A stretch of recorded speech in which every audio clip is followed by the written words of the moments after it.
When building a PowerPoint presentation, have you ever had to insert a lot of video like this? Going to insert, choosing video, picking the video out on your device, having it appear and then have to readjust it so that you can get that video out of the way to work with other graphics on the PowerPoint dashboard. Then set the qualities of the video to play full screen, hide while not playing, possibly trim the video, and then set the animation like so you can see it in the animation pane. And then when you play that slide, it does exactly as you like. But what if you could do all of that with the push of a button? Let me show you like this.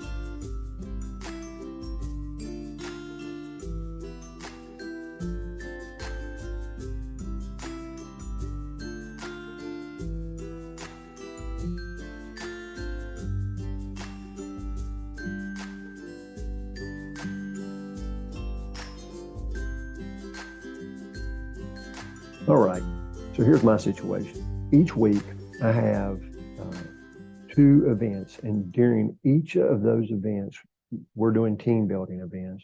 During each of those events, there are 6 timed exercises, and those times are scores. And we video each one of those exercises during that period. There may be 6 to 12 teams participating, and each one of those teams will have a video. At the end of it, I want to pull out the best videos, the bloopers, whatever I'm going to show to them. And I have a second day debriefing. After the event day, I have a second day. And I may pull out, like I said, between 18 to 22 videos a week. And I have to go through and set all those, play full screen, animate, hide while not playing, change the size of it is so time consuming. So I thought if I had a unique place where all my videos were being stored and they had the same name week after week after week, I could build code to go out and pull those videos from the file where they're stored and pull that back into Excel and let Excel build this sheet out to tell PowerPoint which videos to go get, to pull into the slides on PowerPoint. Let's just go through it. So essentially, when I built this, I had some information up here, and I realized I didn't need it. So I've got some gapped rows, but since I built all the code to start at line 15, I didn't want to go back and rewrite that code. And we just left it at line 15. I got to give a shout out to Lynn Vincent, my friend partner. She is VBA extraordinaire, and she came up with a lot of the coding. I can make my way through in-cell functions and nested functions pretty well, but she is tons better at VBA, and so she helped me resolve this problem. So credit to her, former project manager for Lucent and Accenture and other big companies. And so she's had her hands in coding for years in that capacity. And so thanks to Lynn. All right, so let's just knock this out real quick and show you how it's built. Essentially, this is hard-coded. This is the number of the video. And I may have 14 videos that I pull out, or I may have, 9. So in this particular case, this is just a hard number in. There's no code associated with that, 1 through 14. Here, this is basically saying if J16 has anything in it, then go over to single grade sheet and give me the value of K2. So single grades is where I have my time show up.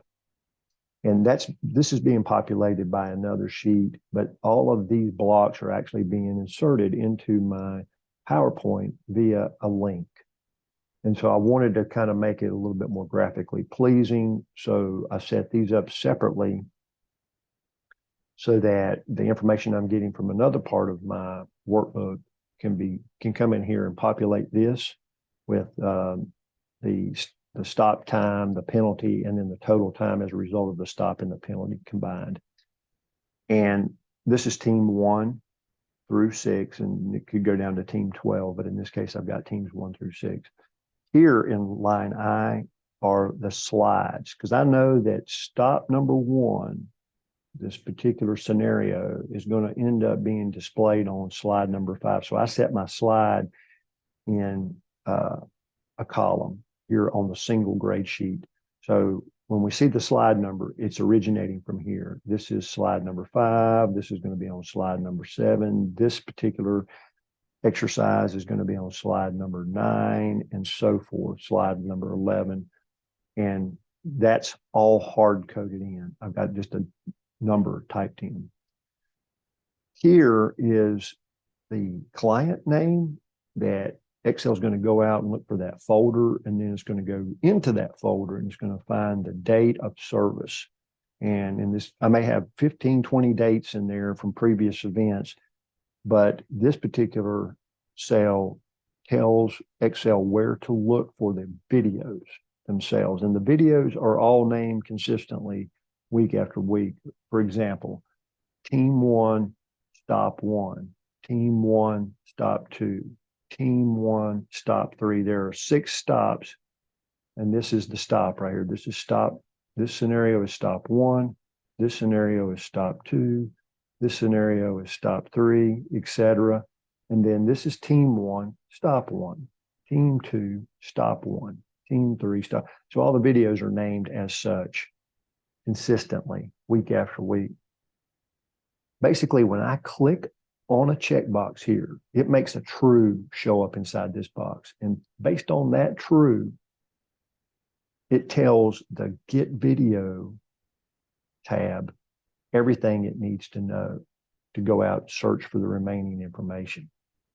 If the checkbox is checked, if true, then a 5 comes into here. And as a result, when the 5 comes into there, it tells the Excel code here to go seek the date out that is hard entered here in K2. And it also, the next column tells this code to go and seek out the hard client that is entered in L2. All right, so that's where you're getting that from. And basically it's saying if K16 is greater than 0, which it is here in this case, there's something there, then go get this. And if K16 is greater than 0, then go get this. And then here it's saying if K16, if J16, J16 is greater than 0, make this a 35, because that's the size that I want that little square. When I reduce the size of the video down so I could tuck it up out of the way to get it at the top of my screen, that's around 35 is a good size for me. And then the height of it needs to be about 35. And that's basically saying here, if J16 has something in it, make this a 35. The width, the height, the top, and the left establish the orientation of the inserted video onto the PowerPoint dashboard, where all the PowerPoint graphics are inserted to make the PowerPoint slide. So here I'm making it 35 by 35, and I'm putting it 35 pixels away from the top. And here I want to make it about 800 pixels from the left side of the page over to the right. Now, this code here is a little bit different. Basically, what it's doing, it's going up here and saying, is this 800? It's not. So if this is not 800, then make this one 800. And then this code's a little bit different underneath it. It's basically saying, look up here, and if this is 800, then reduce this by 100. If this is 800, reduce this by 100. So this is going to be 800. And if this is 800, this is going to be 700. And the same thing will happen as we go down. If we're reducing by the number. And what this basically does, it takes the PowerPoint video that I inserted and it puts it in different locations on the PowerPoint slides so that they're not stacked on top of each other. So I'll show you here in a minute when I add some extra videos. This is establishing the slide from line I, the slide number from line I over here. And then this is a concatenated nested function that is incredibly nuts, as you can see. But what it does, filter is a beautiful thing. It's a new function for later versions of Excel. And when you enter a filter function, it basically takes all the information it finds and it cascades down. And so I only have to put this in this particular cell here, and it'll cascade all the information down that it finds within that cell, defined cell range. A little complicated, but look at the formulas. Copy, screenshot the formula, copy it, and put it in this cell. All right. Same thing for these over here. Copy this formula for this particular cell, then come back and do a screenshot and copy this formula and put it in this cell and this cell and this cell and this cell, because these are all hard-coded in here. This one, same thing here. Copy that formula and then pull it down all the way across.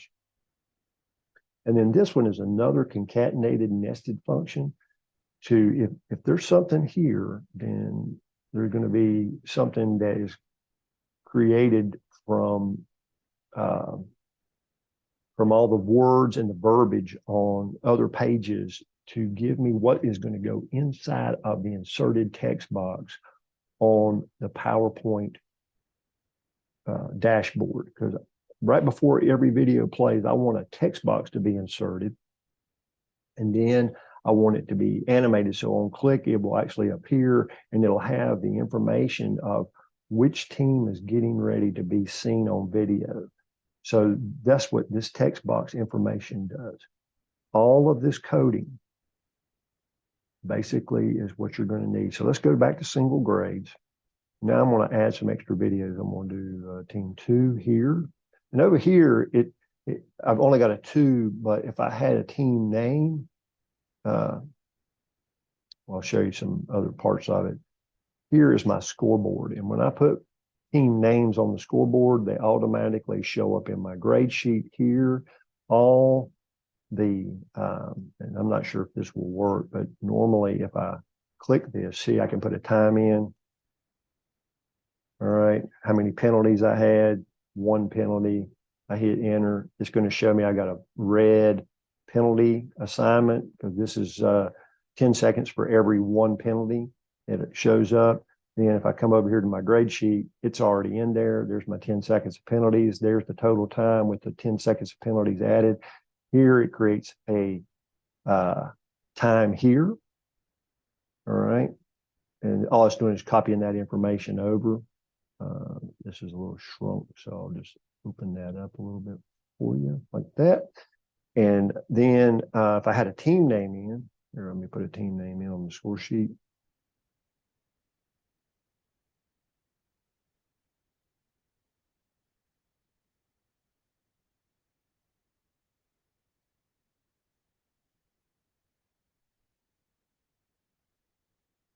All right. And so there's that. And then there's the single grade sheet that shows up right there, like so. And this get info, see, as you're seeing, is picking it up. It's getting the team name, the team number, time, the number of penalties. That's what's going to show up in the text box on the PowerPoint presentation. All right, let me go through and pick up a few more. But that's a story for another day. All of that is incredibly complicated. So I'm going to pick up another stop or two here.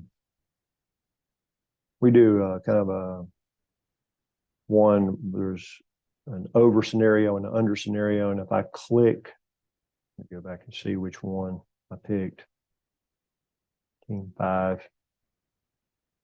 If I pick this, that's the indication for over. So if I go back over here,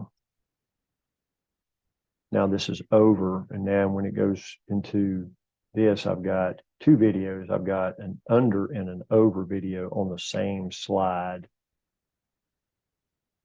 All right, because there's stop 4 and stop 4 right there. So there's two videos on that one. I'm going to end up on that slide on the PowerPoint presentation. If I come over here and I add two videos,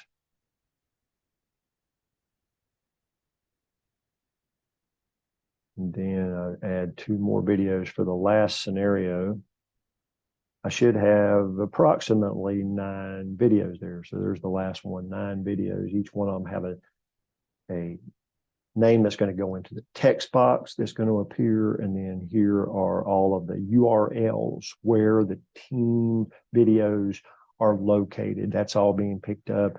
Here are the sizes for those little squares of the video I'm going to put into the PowerPoint dashboard, and I'm going to put it in a various location. As you can see here, since there's only one video on stop 1, there's an 800 here. There's another video here. There's just one on this particular one. There's 800. But down here, there are two videos. So one's a 800, one's a 700. 700 pixels from the left is more toward the center than the 800 pixels, which is closer to the right. So it'll be over here, the 800, and this up here will be the 700. And if I had a 600, it would be here. So there are all the placements for the various videos. Now, Excel on the click of this button will take all this information and send it over for PowerPoint to be able to use to pull the videos in. And here's how that works.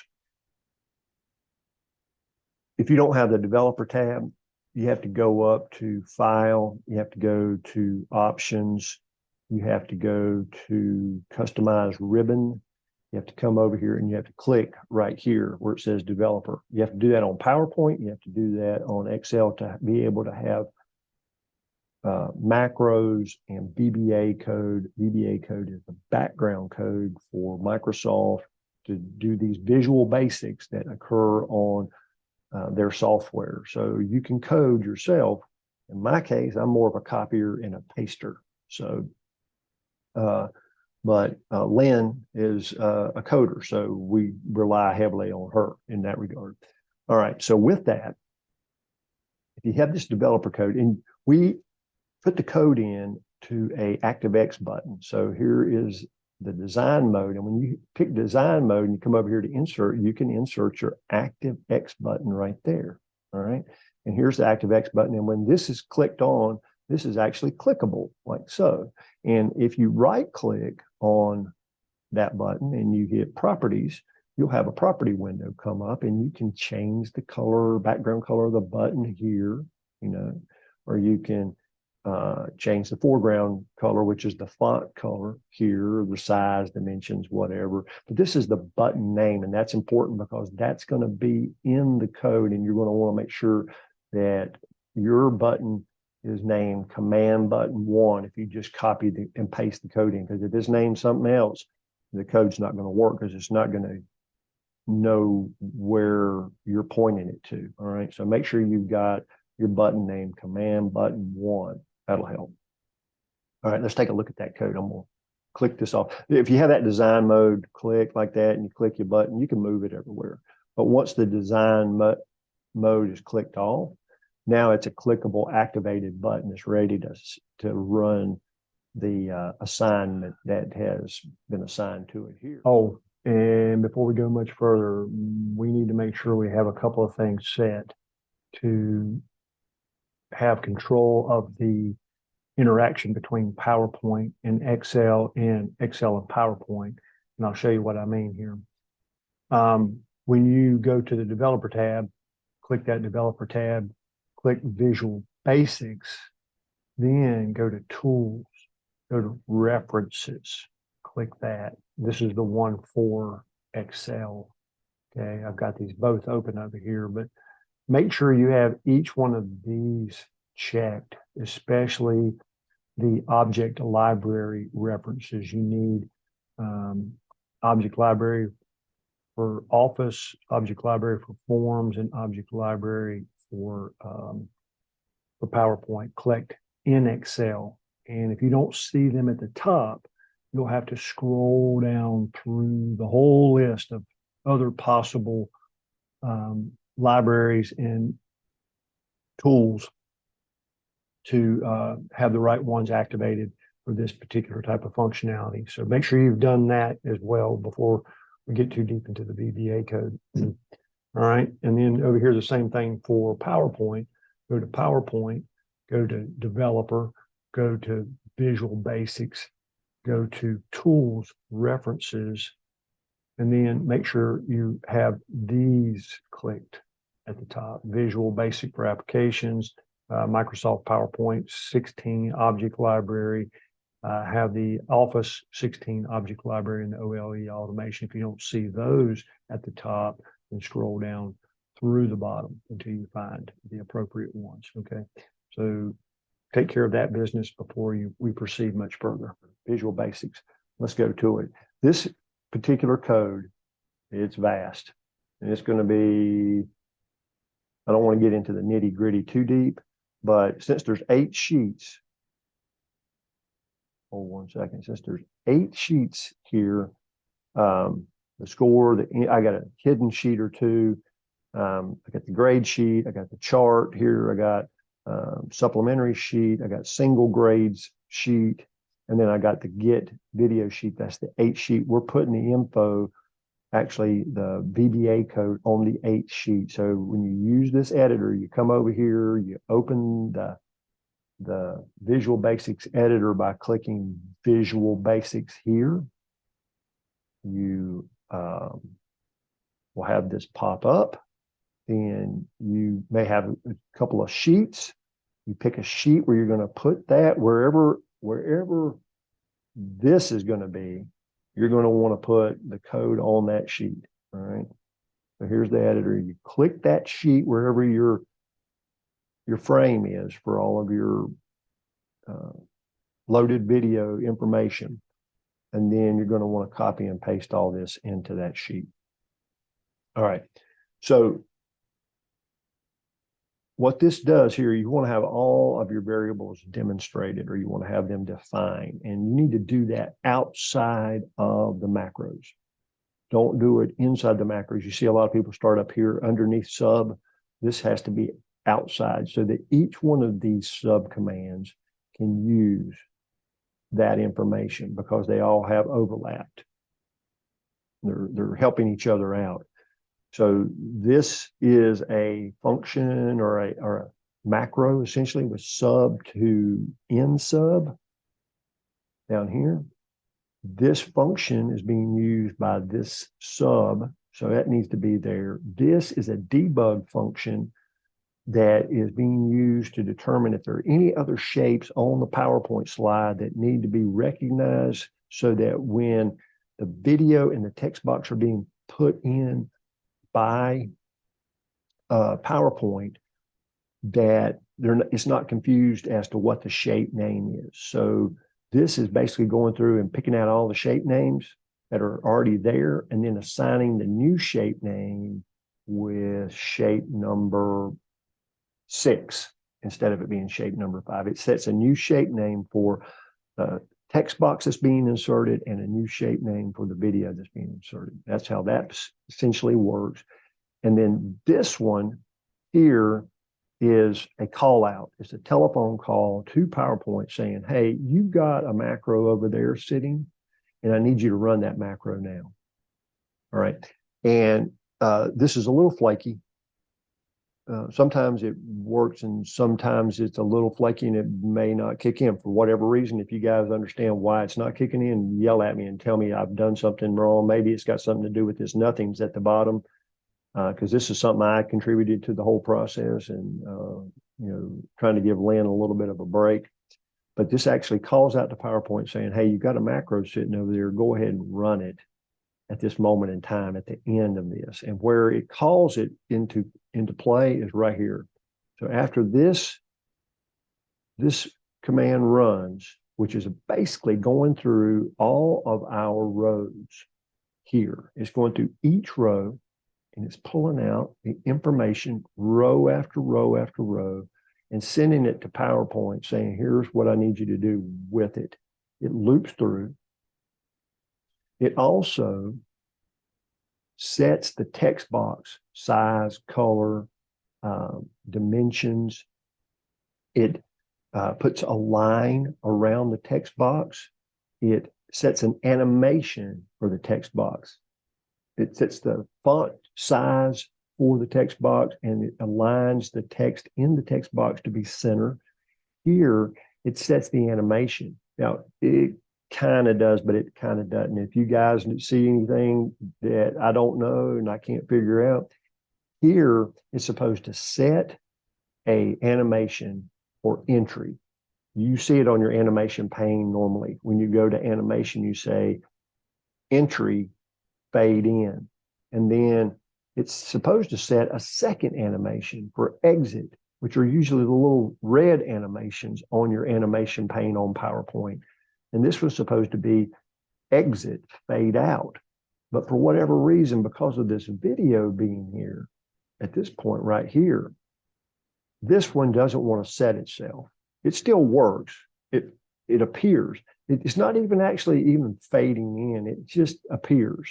So I figured that I'm going to cut and run with it and say it's good. But if you guys see for whatever reason that we've messed this up and you can help me with this, I'd love to have it where on click, the text box fades in, and on click, the text box fades out. And then it's going to go and set the animation for play for the video.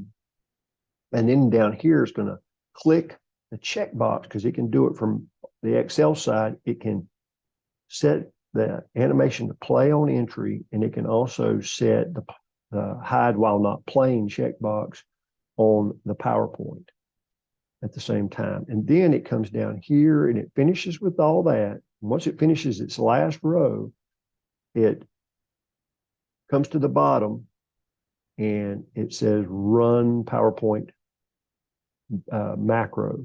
And I'm asking it to call that run PowerPoint macro. And that macro is here. And that macro calls out to PowerPoint, says run your macro. All right. I'll paste all this down below so you'll have all this information. And then remember where it needs to be put. Okay. With that, I'm going to close this down. Let's go over to PowerPoint.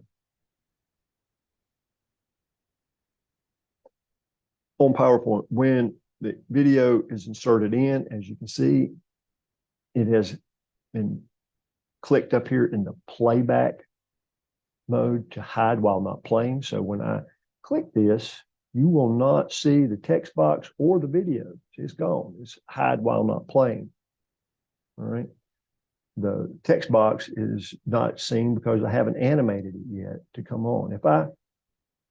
And then also it's going to play full screen now because that macro ran and it activated this, selected it, and made it play full screen. And then if you look at the animations, you can see in sequence, it's going to make the text box appear.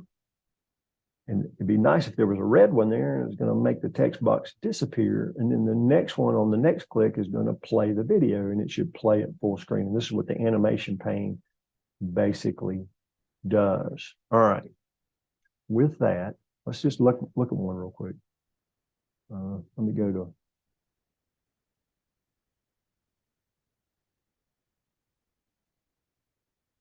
this one. Yep. Okay. So we'll see its function. There'll be a graph here. It'll have different bar graph values. There's going to be times up here. Those were the squares that I had over on my Excel sheet that were coming in from Excel. This is a linked graphic. So when I change anything on Excel, it automatically changes everything here to load the information. Here is a loaded chart. I have that on Excel as well, and it's linked. So when when this information changes, it changes the chart on Excel, and it automatically changes the chart in PowerPoint as well. So I don't have to sit here and do all this extra graphic work. So now I'm going to click this and the text box should appear. Boom, not a fade. It just appears. Yeah. And then it's not really going to go away. It's going to stay back there when I play the video next on the next click. Click. There's the video. Aha. Cool, man. All right, go down to the end of this here. Finish this play. Right on. All done. Then we can advance to the next slide. All right. Escape out of there.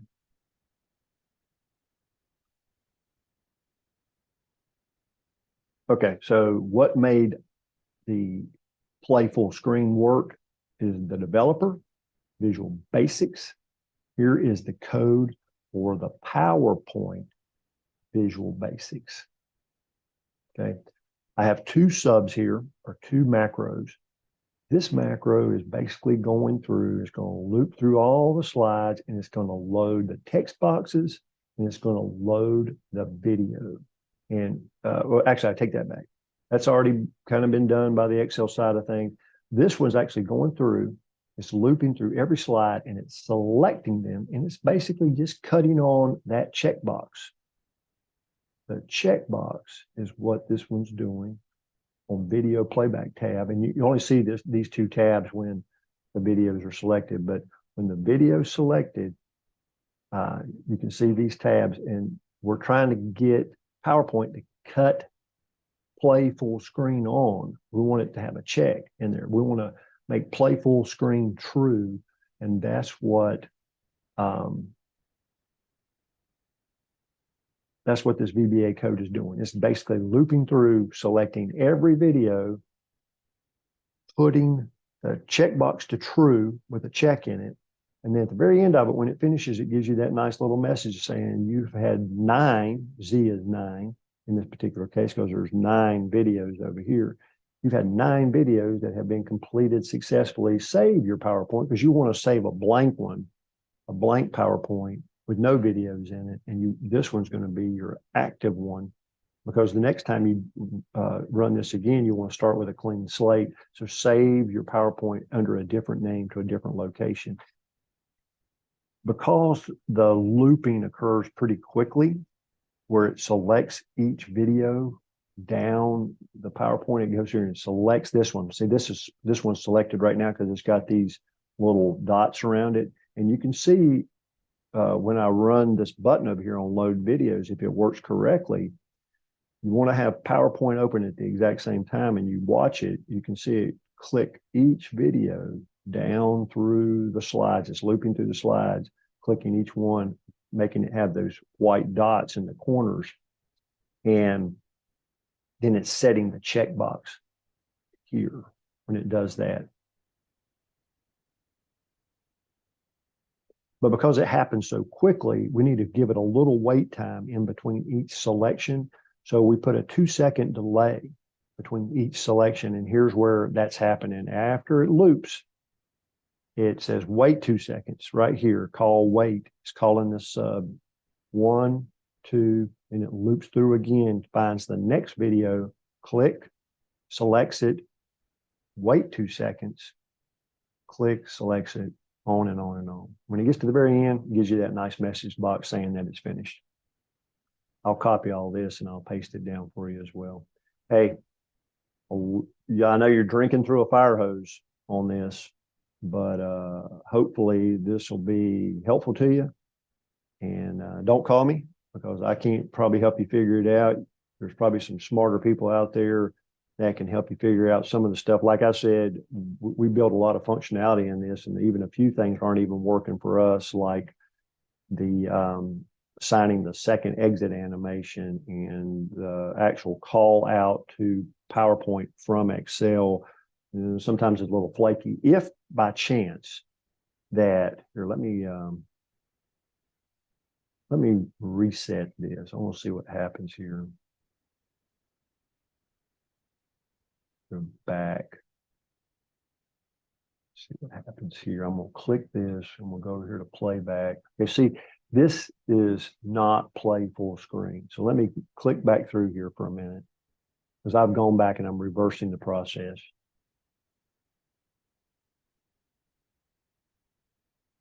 See where I'm at. Sorry for the delay. All right, this is the last one in the series. This is the first one loaded. So as I go back here and I reverse the process, reverse.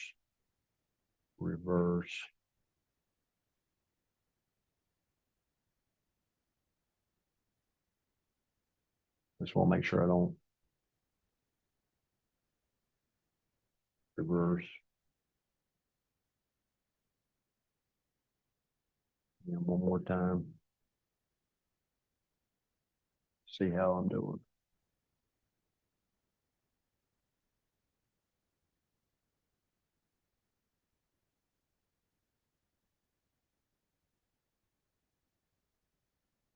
Nope. Forward. Okay. So here we are.